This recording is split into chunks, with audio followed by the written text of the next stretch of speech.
At dahil 1 million views na yung unang punta ko dito kay Kuya Oliver, bigla ako nag-grave sa Gotong Batangas. Kaya walang plano-plano. Pag Gotong Batangas ang usapan at Dino Ribs, syempre rekta na agad tayo sa San Juan, Batangas. Ikaw, natikman mo na ba ang Gotong Batangas ni Kuya Oliver?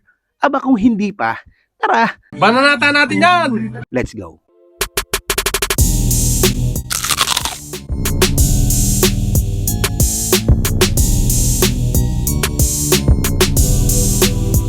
Ngayong araw nga ay nandito tayo sa Oliver's Gotuhan na matatagpuan sa Sitio 6, Barangay Mabalanoy, San Juan, Batangas para tikman ulit ang Gotong Batangas at Dino Ribs. Alas 2 pa nga ng madaling araw ay bumiyahe na kami papunta dito. From Cavite, 4:50 AM na kami nakarating dito. Ay mga kabangers, nandito tayo kay Kuya Oliver sa San Juan, Batangas. 5:02 AM. Ay bali dumating kami dito mga 4:50 mga ganun. Nakakuha kami ng number 26. Naglalaway tayo sa Gotong Batangas kaya napasugod tayo dito. May banata natin, alas 7 pa daw magbubukas, hintay na lang muna tayo dito. At grabe ang dami na agad tao. Kaya number 26 na yung nakuha naming number. Literal na pila, malala talaga. Pero ganito talaga yung masarap Lalo na yung pinaghihirapan mo. At habang paputok pa ang araw, padami pa ng padami ang mga tao. Kaya pagdating ng 7 AM, wala na, finish na talaga. Wala ka na talagang mapwestuhan. Kaya kaysa maubos ang oras namin dito, umalis na lang kami. Ang hirap pala pag Sunday dito, sobrang daming tao. Hanggang mapadpad nga kami dito kay Mateos. Solid din dito mga lods. At pagtapos namin kumain dito, nagbaka sakali kami. Kaya bumalik kami kay Kuya Oliver. At medyo konti na nga ang tao. Buti na lang tinanggap pa rin yung number namin kanina. Pero may problema pa rin, wala pa rin pwesto. Kaya nagsariling sikap na lang kami. At dito na nga kami pumwesto. Talo-talo na yan, sanay naman kami kahit saan sumiksik. At habang hinihintay namin yung order namin, nakiusyoso muna kami kung paano hinihiwa yung mga karne at kung paano nila sineserve.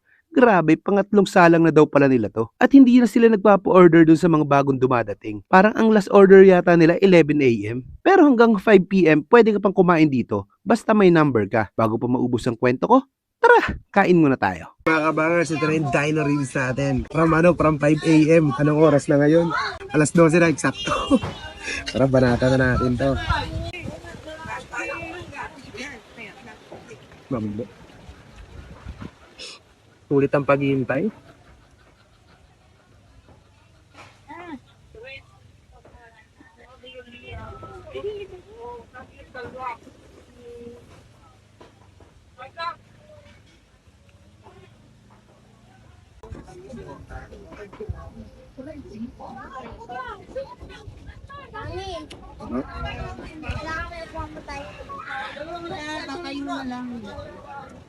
Okay lang ako.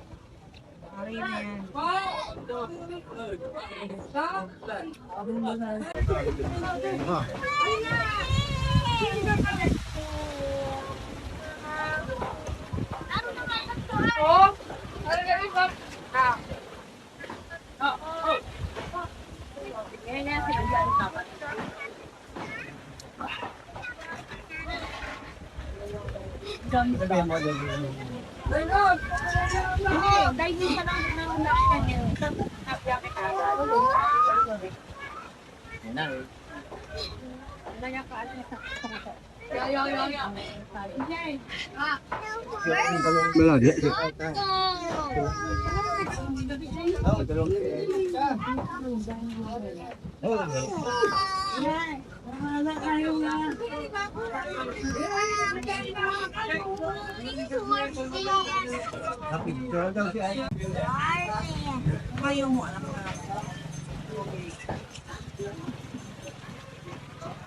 Yes? Yes, please. Darap. Nasubo. Ano, Tek?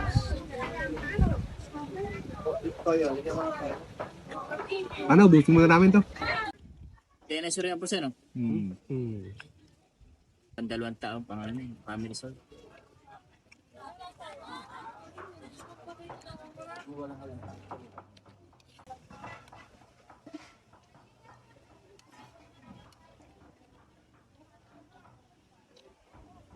Napakasulit dito mga lods. Talagang mapapa-ice cream ka pagkatapos Grabe, napakasarap.